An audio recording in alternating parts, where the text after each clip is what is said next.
My name is William Cobián. Well, as soon as I got my bicycle, I realized that I needed to start training with weight. So I put a 25 pound dumbbell on the back and I taped it to the rack. And I rode around LA.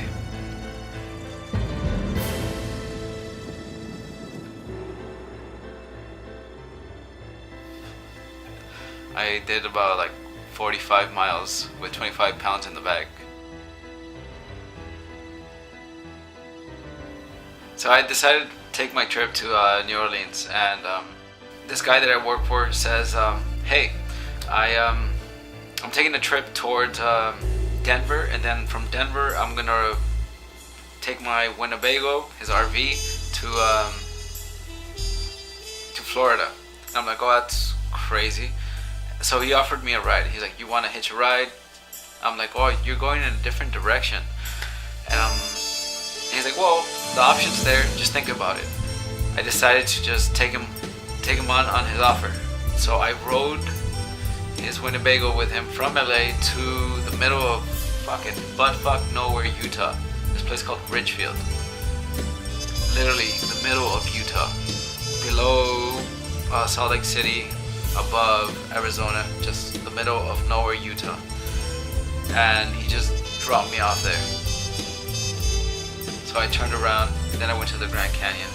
And then I went south into southern Arizona with real weather, where it rained, it was hot as fuck. Before I got to Tucson, I rode through the reservation, through the Navajo reservation, and it was a trip. There was, it's a dry place, which means that they don't allow alcohol in the reservation. So I'm not an alcoholic.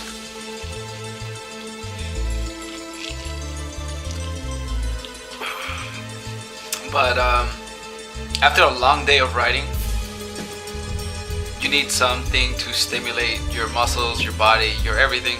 And I pitch my tent sometimes, often though, in the reservation, especially in northern Arizona. It was all reservation. It was dry country.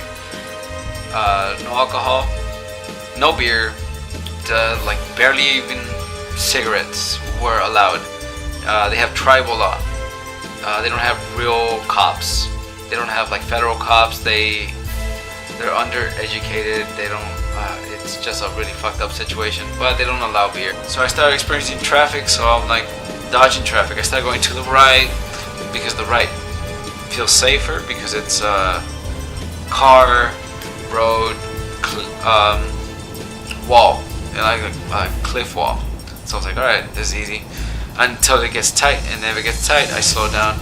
But then if it gets tight on one side, that means they have a bunch of space on the other side. So that means I have that space, on the opposite end. So I started cutting across, and then at one point I got tired of cutting across, so I just started going against traffic because either they will consciently know that they're gonna run straight into me and kill me, or they're gonna drive away. And I really thought that they would want to kill me, so I just decided to go against traffic and then cut back outside of traffic and then cut back into traffic and go into the city, and it worked out. Nobody wanted to kill me. So I did that through northern Arizona. Then I came back south. Then I went to a McDonald's, and then I hitched the ride 50 miles south, so I can get to a real campground, so I can actually shower. So I tried to get over the Mississippi twice, and I kept going. Then I saw the bridge, and I was like, fuck it. I've done a bunch of bridge passes before with traffic, but I didn't realize it was the I-10, the Interstate 10.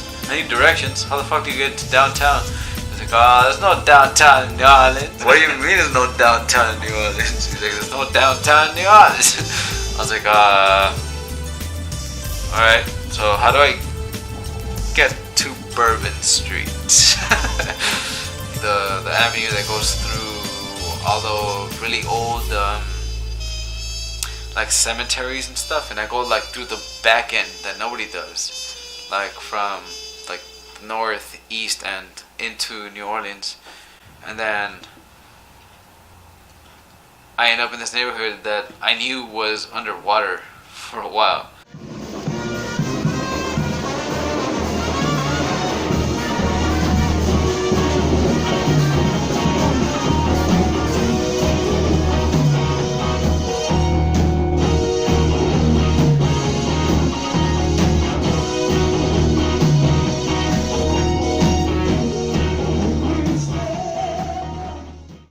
And then I'm over here like Sebastian, I'm like under the sea, da da da da, under the sea.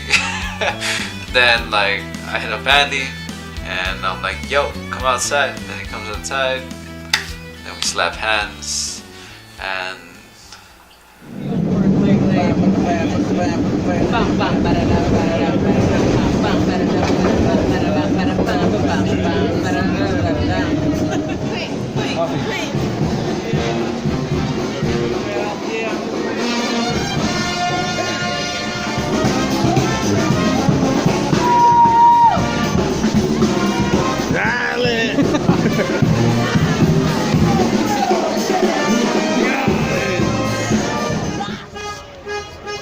Who that said he gonna beat them Saints?